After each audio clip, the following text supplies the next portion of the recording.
નમસ્તે વિદ્યાર્થી મિત્રો, જ્ઞાનગંગા વિદ્યાલય દ્વારા શરૂ કરવામાં આવેલ ઓનલાઈન એજ્યુકેશન અંતર્ગત આપનું સ્વાગત છે. આપણે ગુજરાતીમાં પૂરક વાંચન જોતા હતા, જેમાં આપણે હવે પાઠ 4 સાચી વિદ્યા જોઈશું. આનો પ્રકાર છે પૌરાણિક કથા. સાચી વિદ્યાનો અર્થ થાય ઉત્તમ જીવન જીવવા માટે ઉપયોગી જ્ઞાન. આપણા વેદ ઉપનિષદ જેવા સાહિત્યમાં સાચી વિદ્યા કોને કહેવાય, સાચું જ્ઞાન કયું, તેની પાયાની વાતો સમજાવતી અનેક સુંદર કથાઓ છે. પ્રસ્તુત કથા પણ વારૂણીના ઉદાહરણથી સાચું જ્ઞાન, સાચો યજ્ઞ કોને કહેવાય તે બાબત સુંદર રીતે રજૂ કરે છે. સાચી વિદ્યા, સાચું જ્ઞાન જીવનના રોજબરોજના અનુભવોમાંથી મળતું હોય છે. આ બાબત રેંટનો દાખલો લઈને ગુરુજી વારૂણીને સચોટ રીતે સમજાવે છે. પોતાનું કામ મન દઈને કરતા લોકોને માટે બુદ્ધિનો વિકાસ થવા સાથે આનંદનો અનુભવ પણ મળતો હોય છે. જોઈએ આપણે પાઠ. હજારો વર્ષ પહેલાંની આ વાત છે. એ સમયે બાળકો આશ્રમમાં ભણવા જતા. આશ્રમ ઘરની પાસે ન હોય. બાળક 7 વર્ષનો થાય એટલે તેને ઉપનયન સંસ્કાર કરાવવામાં આવતા. પછી તે બટુક કહેવાતો. એ દૂર આશ્રમમાં ભણવા જતો. આશ્રમમાં 12 વર્ષ સુધી ભણવાનું રહેતું. ભણતર પૂરું થયા પછી જ ઘરે પાછા આવવાનું. દિવાળી કે ઉનાળાની રજાઓ ન હતી. કયા સમયની વાત છે આ? કે જે સમયે બાળકો ભણવા માટે આશ્રમમાં જતા હતા ત્યાંની વાત છે. આશ્રમ ઘરથી ખૂબ જ દૂર હતું. એટલે બાળક 7 વર્ષનો થાય એટલે એને ઉપનયન સંસ્કાર કરાવી દેવામાં આવતું. ઉપનયન સંસ્કાર એટલે બાળકને યજ્ઞોપવિત જનોઈ ધારણ કરાવી ગુરુકુળમાં મોકલવાનો પ્રસંગ, એટલે ઉપનયન સંસ્કાર. ત્યાર પછી શું કહેવામાં આવતો? બટુક કહેવાતો હતો. બાળક એ ઘરથી દૂર આશ્રમમાં ભણવા જતા. ત્યાં 12 વર્ષ સુધી ભણવાનું રહેતું. તેની અંદર કોઈ દિવાળી કે ઉનાળાની રજાઓ ન મળતી. સંપૂર્ણ ભણતર પૂરું થાય ત્યાર પછી જ ઘરે આવવાનું રહેતું. ગામથી દૂર વનમાં આશ્રમ હોય. ગુરુ અને વિદ્યાર્થી સાથે જ રહે. આશ્રમના જીવનમાં ખૂબ જ શિસ્ત રહેતી. ભણવાની સાથે દરેક કામ પણ કરવાનું રહેતું. ગુરુજી જે કહે તે કામ. વહેલી સવારે ઉઠી નાહી ધોઈ સૌ ગુરુજી પાસે પહોંચી જતા. પ્રાર્થના, સંધ્યાવંદન થાય એટલે ગુરુજી સૌને કામ વહેંચી દેતા. સવારનું કામ કરી સૌ ભણવા બેસતા. આશ્રમ એમના ગામથી ઘણું દૂર હતું. ગુરુ અને શિષ્ય ત્યાં એક સાથે જ આશ્રમમાં રહેતા. હવે આશ્રમના જીવનમાં ત્યાં ખૂબ જ શિસ્તતાથી રહેવું પડતું. ત્યાં ભણવાનું તો હોય પણ સાથે પોતાના દરેક કામ કરવાના રહેતા. ગુરુજી જે કામ કહે તે કામ કરવાનું રહેતું. ત્યાં વહેલી સવારે ઉઠી નાહી ધોઈ સૌ ગુરુજી પાસે પહોંચતા. ત્યાં શરૂઆતમાં પ્રાર્થના, સંધ્યાવંદન થાય ત્યારબાદ ગુરુજી સૌને કામ સોંપી દેતા. સવારનું કામ કરી સૌ ભણવા બેસી જતા. ભણવા બેસવાનું કોઈ ઘટાદાર વૃક્ષની છાયા નીચે. વડલો હોય કે આંબો હોય કે પીપળો હોય, એને ફરતે બટુકોએ જાતે બનાવેલ સરસ ઓટલો હોય. ગુરુજી ઓટલા પર બેસીને સૌને ભણાવે. સૌ ગુરુજીની વાતને ધ્યાનથી સાંભળે, મગજમાં ઉતારે. ન સમજાય તો પ્રશ્ન પૂછે. ગુરુજી સૌના પ્રશ્નોનો જવાબ આપતા. હવે ત્યારબાદ કામ પતાવી અને સૌ ભણવા બેસતા.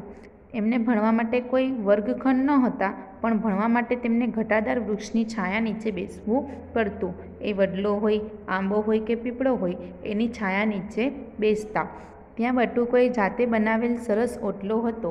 ગુરુજી ત્યાં ઓટલા પર બેસી અને સૌને ભણાવે અને ત્યાં બધા જ શિષ્યો ગુરુજીની વાતને ધ્યાનથી સાંભળે અને સમજે. જો ન સમજાય તો પ્રશ્ન પૂછે. ગુરુજી દરેકના પ્રશ્નોના ઉત્તર આપતા. ભોજન પછી થોડોક વિરામ રહેતો.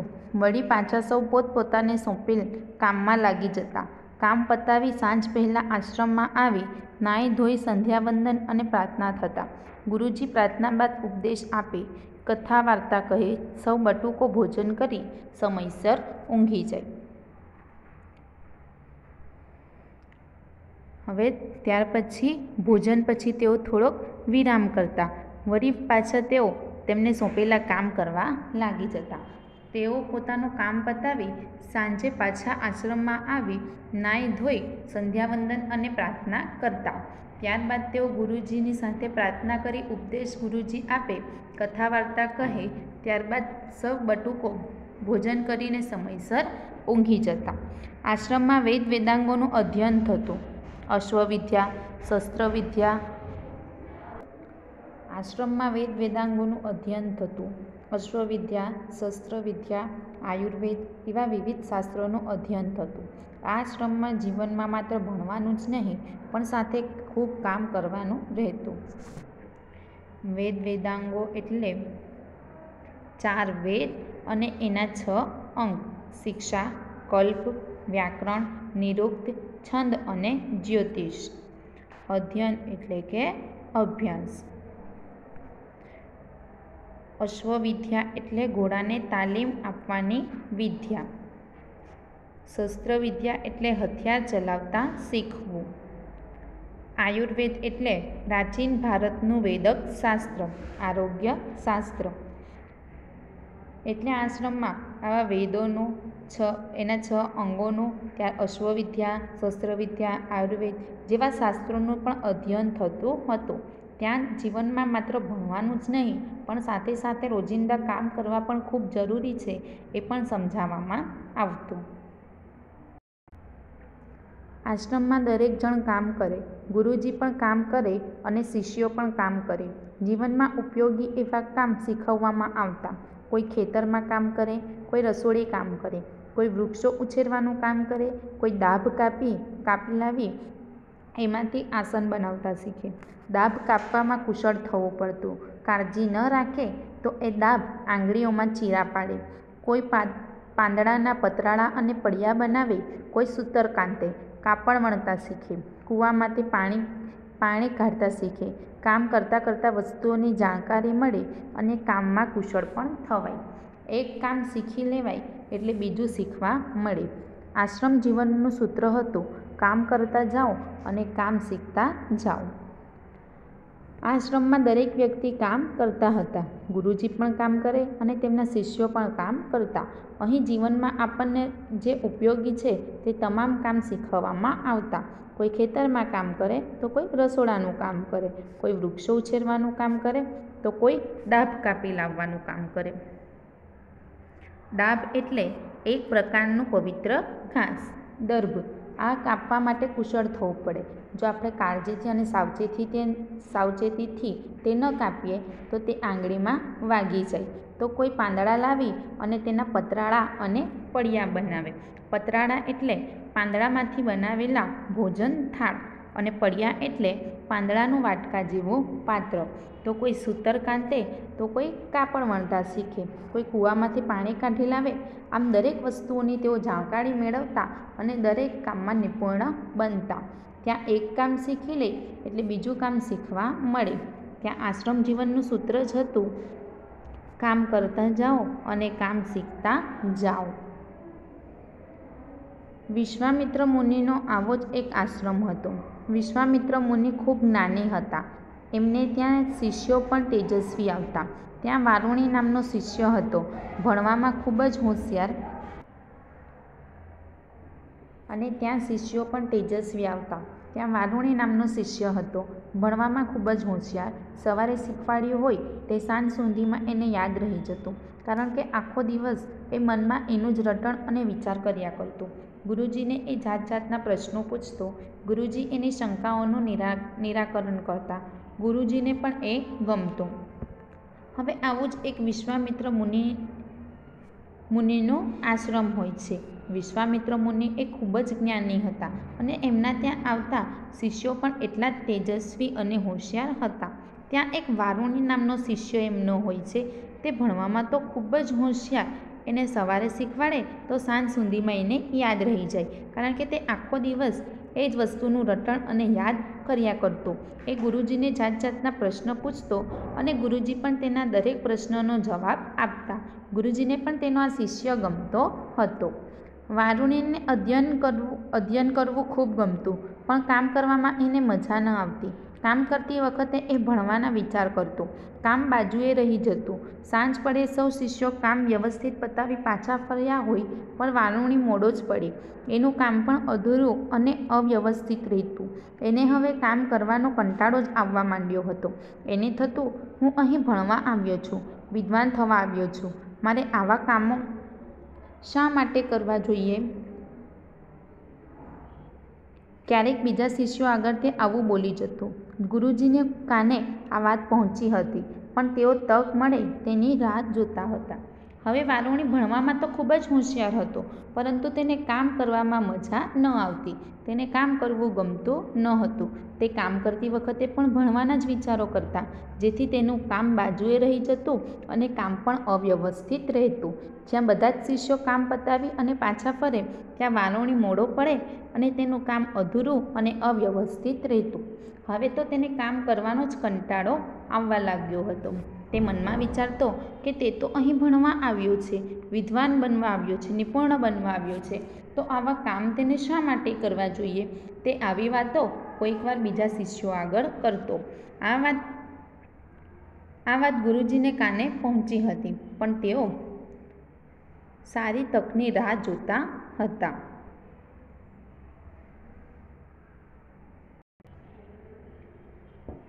એ દિવસે વારુણીને કૂવા પર રેંચ ચલાવવાનું કામ સોંપ્યું હતું. ગુરુજી પોતે અન્ય શિષ્યો સાથે ખેતરમાં કામ કરતા હતા. વારુણીના મનમાં સવારે ગુરુજીએ શીખવેલું ચાલ્યા કરતું હતું. યજ્ઞો વડે દેવોની આરાધના કરવી એ આપણો પહેલો ધર્મ છે. પછી ગુરુજીએ શું કહ્યું હતું? આમ વિચાર કરતાં કરતાં વારુણીના હાથ પગ ચાલતા અટકી ગયા. હવે એક દિવસની વાત છે. એ દિવસે વારુણીને કૂવા પર રેંચ ચલાવવાનું કામ સોંપવામાં આવ્યું હતું. રેંચ એટલે હેંચ, કૂવામાંથી પાણી કાઢવા માટેનું સાધન. વારુણીને એ કામ સોંપવામાં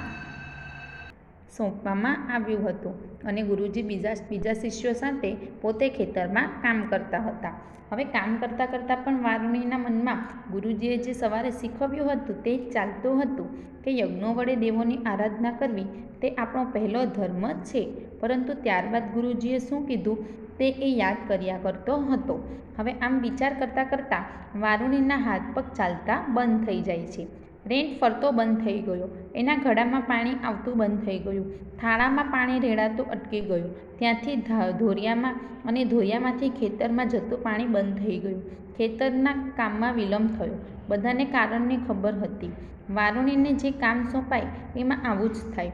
ગુરુજીને થયું કે આ સારી તક છે. તેઓ ખેતરમાંથી કૂવા તરફ આવ્યા. એમણે જોયું કે વારુણી રેંચ પર બેઠેલ છે, પણ રેંચ ચાલતો નથી. એનું ધ્યાન ક્યાંક બીજે જ છે. હવે વારુણી એ રેંચ પર બેઠા બેઠા એ ગુરુજીએ શું ભણાવ્યું તે જ યાદ કર્યા કરે છે, જેથી તેના હાથ પગ પણ ચાલતા બંધ થઈ જાય છે અને રેંચ ફરતો બંધ થઈ જાય છે. રેંચ ફરતો બંધ થાય છે એટલે એના ઘડામાં પાણી આવતું બંધ થઈ જાય છે. તેની સાથે થાળામાં પાણી રેડાતું અટકી જાય છે. થાળામાં એટલે કે કૂવામાંથી રેંચ દ્વારા કાઢેલું પાણી જે જગ્યાએ ઠલવાય તે જગ્યા, એમાં પણ પાણી આવતું બંધ થઈ જાય છે. ત્યાંથી ધોરિયામાં અને ધોરિયામાંથી ખેતરમાં જતું પાણી બંધ થઈ જાય છે. ધોરિયામાં એટલે નીકમાં, એમાં પણ પાણી જતું બંધ થઈ જાય છે. પરિણામે ખેતરના કામમાં વિલંબ થઈ જાય છે ને એ કામ અટકી જાય છે. હવે બધાને જ કારણ ખબર હતું કે કામ કેમ અટકી ગયું, કારણ કે એક કામ વારુણીને સોંપાયું હતું અને વારુણી પોતાનું કોઈ કામ સારી રીતે કરતો નહીં. હવે ગુરુજી જે તકની રાહ જોતા હતા તેમને તક મળી ગઈ. તે ખેતરમાંથી કૂવા તરફ આવ્યા અને તેમણે જોયું કે વારુણી રેંચ પર બેઠેલ છે, પણ રેંચ ચાલતું નથી અને તેનું ધ્યાન કંઈક બીજે જ છે.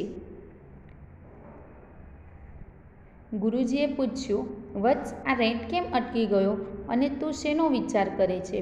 વારુણી એકદમ ચોંકી ગયો. એણે ગુરુજીને વંદન કર્યા અને પોતાની સ્થિતિ છાવરવા માંડ્યો.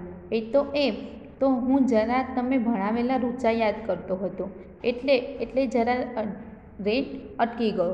જુઓ, આ ફરીથી ચાલ્યો. ગુરુજી બોલ્યા, રોકાઈ જા. આ રેંચ કૂવા થાળું બરાબર જોઈ લે. રેંચના ઘડા કેવી રીતે ગોઠવાયા છે જોયા ગુરુદેવ. એ ઘડા ઊંધા ચત્તા થાય તો શું થાય? કૂવામાંથી પાણી નીકળે નહીં ગુરુજી.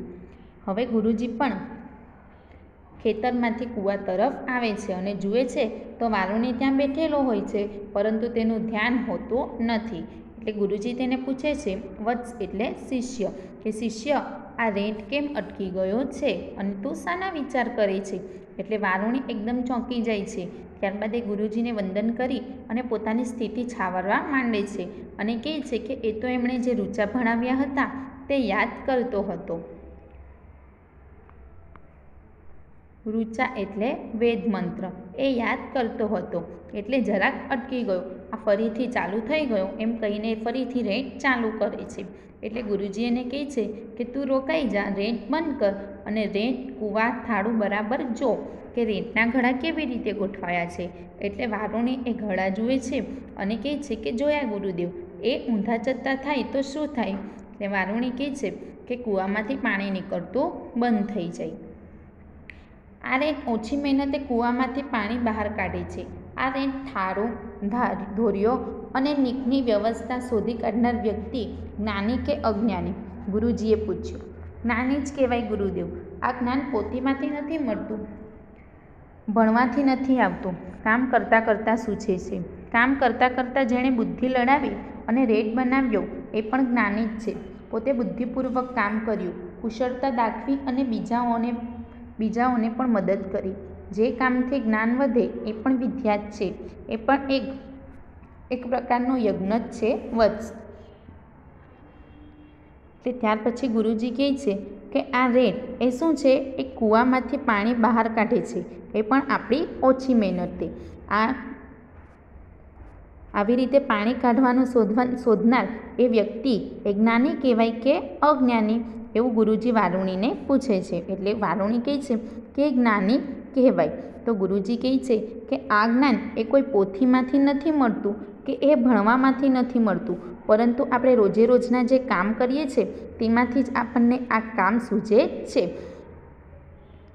અને જેણે આ કામ કર્યું તેણે બુદ્ધિ લડાવી અને રેત બનાવી અને ઓછી મહેનતે કૂવામાંથી પાણી કાઢવાનું શોધ્યું. તેથી આપણે રોજે રોજના કામ કરવા જોઈએ. જો આપણે પોતાના કામ બુદ્ધિપૂર્વક કરીએ, કુશળતા દાખવીને કરીએ તો આપણે એના દ્વારા બીજાને પણ મદદ કરી શકીએ. કારણ કે જે કામથી જ્ઞાન વધે એને પણ વિદ્યા જ કહેવાય અને એ એક પ્રકારનો યજ્ઞ જ છે. બસ ગુરુજી, આ યજ્ઞ એટલે શું એનો જ હું વિચાર કરતો હતો. હવે મને સમજાયું. હજુ ઘણું બાકી છે. સાંજે સંધ્યાવંદન વખતે એની વાત કરીશું. એમ કહી જ ગુરુજી ખેતર તરફ ચાલ્યા ગયા. વારુણીના હાથ પગ સાથે એનું મન પણ જોડાયું અને એને બમણા જોડે કામ કર્યું. હાથ પગ જરા દુખતા હતા પણ મનમાં ઉત્સાહ ઘણો હતો. સાંજે ગુરુજીએ શરૂઆત કરી. તમને ખબર છે કે કૂવામાંથી રેત વડે પાણી થાળામાં અને પછી ધોરિયા થકી ખેતરમાં પહોંચે છે, પણ તમને ખબર છે કે કૂવામાં પાણી ક્યાંથી આવે? એટલે ત્યાર પછી ગુરુજી એને સમજાવે છે કે આપણને સાચું જ્ઞાન એ પોથીમાંથી કે અભ્યાસ દ્વારા નથી મળતું, પરંતુ રોજે રોજના કામ કરવાથી આપણને સાચું જ્ઞાન પ્રાપ્ત થાય છે. એ પણ એક રીતની વિદ્યા જ છે અને એ પણ એક યજ્ઞનો પ્રકાર છે. એટલે ગુરુજી કહે છે, વારુણી કહે છે કે બસ હવે મને સમજ પડી ગઈ કે યજ્ઞ એટલે શું. તે એનો જ વિચાર કરતો હતો. ત્યાર પછી ગુરુજી કહે છે કે બીજું આપણે સાંજે સંધ્યાવંદન વખતે શીખીશું અને વાત કરીશું. એમ કહી ગુરુજી ખેતરમાં ચાલ્યા જાય છે. વારુણીના હાથપગ સાથે એનું મન પણ જોડાય છે અને તેનું કામ બમણા જોરે ચાલુ થઈ જાય છે.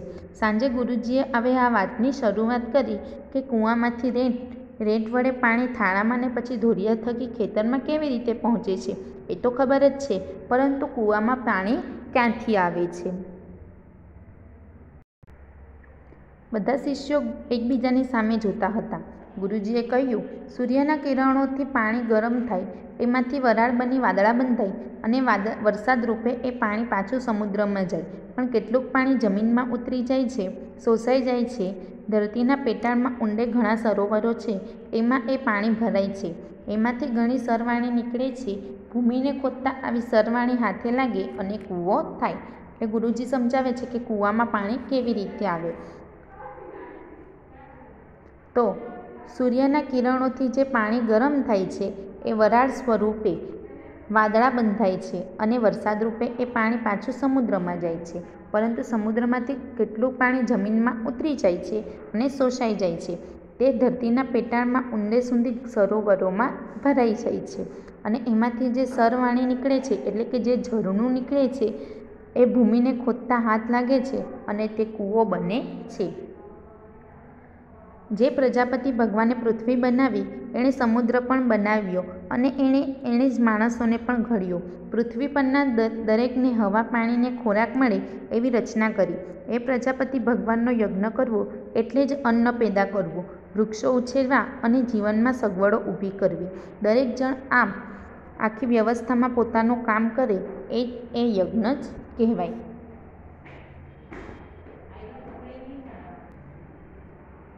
પ્રજાપતિ ભગવાન એટલે બ્રહ્મા, જેમણે આ પૃથ્વીનું સર્જન કરેલ છે. એટલે કહે છે કે જેમણે આ પૃથ્વીને બનાવેલ છે એવા બ્રહ્મા પ્રજાપતિ ભગવાન એણે સમુદ્ર પણ બનાવ્યો અને એમણે જ માનવને બનાવ્યા છે. પૃથ્વી પર દરેકને હવા પાણી મળી રહે તેવી રચના પણ તેમણે કરેલ છે. હવે એ ભગવાનનો યજ્ઞ કરવો એટલે અન્ન પેદા કરવું, વૃક્ષો ઉછેરવા અને આપણા જીવનમાં સગવડો ઊભી કરવી, એને આપણે તે ભગવાનનો યજ્ઞ કહી શકીએ. દરેક જણ પોતાનું આખી વ્યવસ્થાથી કામ કરે તો એને પણ એ યજ્ઞ જ કહેવામાં આવે છે. વારુણીએ કહ્યું એટલે ગુરુજી, સારું અને બુદ્ધિપૂર્વક કામ કરતાં શીખવું એ પણ વિદ્યા શીખવા બરાબર છે, એમ જ ને? એટલે વારુણી કહે છે કે આપણે સારી રીતે અને બુદ્ધિપૂર્વક કામ કરીએ તો એ પણ વિદ્યા શીખવાની બરાબર જ છે ને? હા વત્સ, એકલું ભણવું જીવનમાં કામ ન લાગે. જીવવા માટે જીવનને ઉપયોગી વિદ્યા પણ શીખવી પડે. એ કામ કરવાથી અને એ કામ મન અને બુદ્ધિપૂર્વક કરવાથી જ આવડે. આમ કામ કરતાં કરતાં ભણવું એ સાચી વિદ્યા છે, ગુરુજીએ સમાપન કર્યું. એટલે ગુરુજી કહે છે કે હા, આપણે સારું અને બુદ્ધિપૂર્વક કામ કરતાં શીખવું એ પણ વિદ્યા કહેવામાં આવે છે. એકલું આપણને ભણવાનું એ જીવનમાં કામ લાગતું નથી, પરંતુ તેની સાથે જીવવા માટે અને જીવનને ઉપયોગી વિદ્યા કામ પણ આપણને આવડવા જોઈએ. એ કરવાથી જ આપણને બુદ્ધિ આવે છે અને કામ કરતાં કરતાં ભણવું એ સાચી વિદ્યા છે. આમ કહી ગુરુજી એમનું પ્રવચન પૂર્ણ કરે છે. તો સમજ પડીને આપણે પણ ભણવાની સાથે સાથે આપણને રોજિંદા દરેક કામ આવડવા જોઈએ. તેનાથી પણ આપણને જ્ઞાન પ્રાપ્ત થાય છે. Thank you.